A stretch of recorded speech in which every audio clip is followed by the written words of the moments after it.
প্রধান শিক্ষক এখানে নিয়ে এসছে। একটা একটা করে মেশিনের নাম বলবো, আর সেই মেশিনের কার্যকারিতা কীভাবে ঘন থেকে আঁকা হয় সেটা তোমাদেরকে দেখাবো। এসো ওখানে লাইন দিয়ে দাঁড়িয়ে থাকো, মানে প্রতিটি মেশিনে গিয়ার আছে, তো কাছে না যাওয়াই ভালো। আর চালু মেশিন আছে, সবকটাই চালু মেশিন আছে। এইটা যেটা দূর থেকে দেখছো, এইটা আপনার ছোটবেলায় যেটা বলছেন না গরুতে ঘানি টানে, এইটা হচ্ছে সেই গাছ। আর আদিম যুগে এটা গরুতে টানতো। এখন আমাদের দেশ উন্নত হয়ে আছে, ওই জন্য কারেন্টের সাথে মোটরের সাথে এটাকে ঘোরানো হয়। এর ভিতরে কাঠ ভরা আছে, এর ভিতরে কাঠ ভরা আছে এবং ওইখানে আমরা ওই সরিষাটা ঢালি।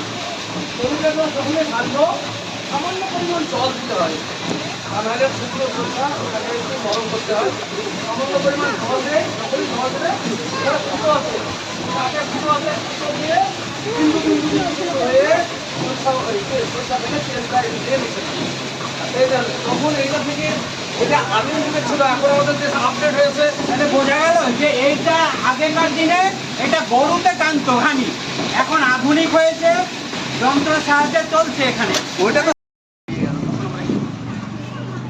আমাদেরকে প্রথমে করতে হবে কি, ছুটে গিয়ে সেই বাচ্চা হোক বা বড় হোক তাকে দেখতে হবে কি তার পরিস্থিতি কেমন, এবং কোনো জায়গায় যদি ফেটে যায় তাহলে সেখানে আমাদের প্রথমেই তাকে বেটাডিন লোশন বা আমাদের হাতে যেটাই থাকবে ডেটল বা যে কোনো জিনিস দিয়ে পরিষ্কার করে নিতে হবে। যদি হাতের কাছে কিছু না থাকে তাই আগে শুদ্ধ একটা জল নিয়ে তাদের এই জায়গাটা পরিষ্কার করে আমাদেরকে নিতে হবে। তারপরে আমাদের কী ধরনের করতে হবে, যদি ব্লিডিং হয় বা কত জায়গাটা একটা গভীর হয়, সঙ্গে সঙ্গে আমাদেরকে প্রাথমিক অবস্থায় আমার হাতের কাছে যেটা থাকবে সেই লোশন দিয়ে হোক বা ডেটল দিয়ে হোক পরিষ্কার করে বা বেটাডিন লোশন দিয়ে, আমরা হয়তো হাতের কাছে সবসময় কিছু পাবো না, সেই সময় আমাদের একটা ব্যান্ডেজ ভালোভাবে পরিষ্কার করে সেই জায়গাটা ব্যান্ডেজ করে আমাদেরকে হসপিটালে বা কোনো ডাক্তারখানায় করা হয়। একটু নিচে, বেশি ঘাড়ে চাপ দেওয়া হবে না, হ্যাঁ, ধরে নিয়ে একদম প্রথমে যেখান থেকে শুরু হয়েছিল সেই ফিতের গোড়া থেকে নিচে নিচে থাকলে এই গাছটায় আরো অনেক জাম ধরবে। তাহলে 1 নম্বর কি শিখলাম, এটা হচ্ছে জাম, এটা হচ্ছে সাদা জাম। আমরা তো সাদা জাম সচরাচর দেখতে পাই না। আর এটা হচ্ছে থাইল্যান্ড প্রজাতি, থাইল্যান্ড থেকে আনা একটা জাম। এটা সাইজটা মোটামুটি কত হয়? না, সাইজ ঠিক আছে, মাটির কারণে সাইজটা এরকম, এটা নিচে জমিনে দিলে পরে এর থেকে মোটা সাইজ হয়ে যাবে। তাহলে আমরা কত প্রকৃতির পাঠশালাতে এসে কত রকম গাছ, কত দেশের কত ভ্যারাইটি গাছ দেখতে পেলাম। আমরা খুব আজকে অনেক কিছু শিখলাম, তাই তো? আমরা অনেক কিছু। আজ 5ই জুন বিশ্ব পরিবেশ দিবস।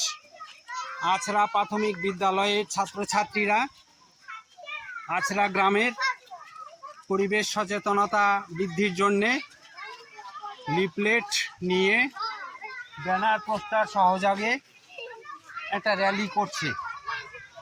আমরা সেই র্যালি নিয়ে গ্রামের সাধারণ মানুষকে পরিবেশ নিয়ে সচেতনতা গড়ে তুলব। বিশ্ব পরিবেশ দিবসের সচেতনতা গড়ে তোলার জন্যে আমরা গ্রামের মধ্যে পরিবেশ দিবসের আলাপ আলোচনা নিয়ে যেতে চাইছি। আলিজা তার মায়ের নামে একটি গাছ, ফলের গাছ, পেয়ারার গাছ, ভিটামিন সি। পেয়ারা গাছ, পেয়ারাতে কি থাকে? Vitamin C.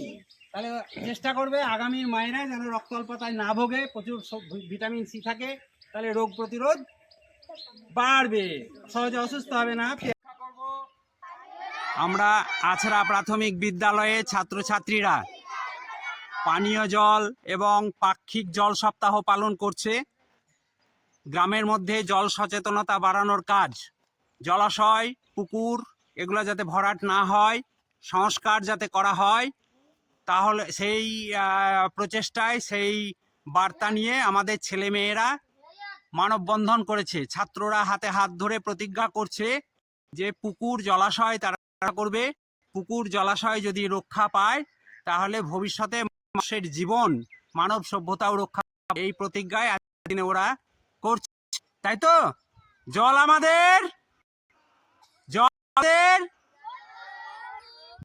জীবন, জলের অপর নাম।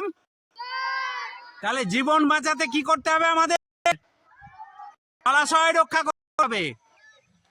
প্রতিজ্ঞা করছি তো? ঠিক আছে, দাও দাও দাও। গাছের কাঁঠাল ছেলেমেয়েরা দিচ্ছে, খুশি হয়ে ওদেরকে আশীর্বাদ করো যেন জীবনে ওরা প্রতিষ্ঠিত হয়, সুখী হয়।